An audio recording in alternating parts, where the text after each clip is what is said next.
And Guy, what hey, what what elements of this character really grabbed you and made you want to be a part of this mystery, which has such a fun ensemble cast of characters? well, there was a number of things about it that I felt sort of compelled by, but I think probably with the character, just this his seeming ability to kind of just keep things under wraps and under control, but that we slowly, the cracks kind of open up, and and we start to sort of see him lose some of that control. Mm. That's an interesting element to me, because I do think that as humans in life, I mean, I know I'm a bit of a control freak, so trying to keep control of any situation or any day or any kind of bigger situation you're in is something that we're all trying to manage in a way. So to play a character that is sort of realised this beautifully on the page is great fun to play. Yeah. Yeah, I love seeing that desperation come out, especially as the story goes on. And David, you're the ex-boyfriend in this film, and even though there's a coldness at first, there's still clearly some admiration and feelings there.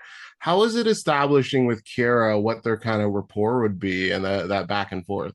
I think with with regards to kind of fleshing out their history, we kept it really kind of loose. And I think for Kira and myself, a lot of our conversations were more questions as opposed to answers. And I think by asking ourselves the right kind of questions, hopefully will yield the right kind of fruit. So we weren't married to any kind of specific ideas, but we had a loose understanding of what the relationship was like. And our relationship was probably very one-sided.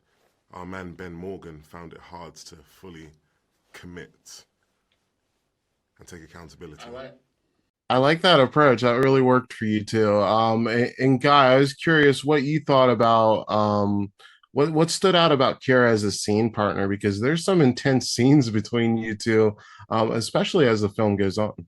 Well, I just love. I mean, I've always really liked Kira and her work and what she offers. But to actually work with her and to see how professional she is and that she just wants to get on with it and yeah, she's smart and but open, So she was very very easy to work with and really. And funnily enough, I don't feel like I had a huge amount to do with her. I sort of wish I'd had more to do with her. But she's a real pro. I just love working with people who leave the ego at the door and then just get on with it. I love that. And David, the first half of this film is a true whodunit, and everybody is suspicious. As an actor, do you try to play into that any, or is that kind of left up to the director and editing? Yeah, I mean, good question. It kind of is because like Simon Stone is wonderful to work with, and he creates such a healthy, exciting working environment. So when it comes to the nature of our characters and our intentions and what have you, there's only so much that we can do. A lot of this film takes shape in the editing suite. So a look on the day which may have been very, very casual that I throw to a guy or whatever may be used for something very, very specific, and it looks like I'm looking at Kira or someone else. So the story gets manipulated during the editing process. But as far as I'm concerned, I really try to be unaware of the optics of the story that we're telling and just try and pay attention to what's in front of me to a degree. That's brilliant.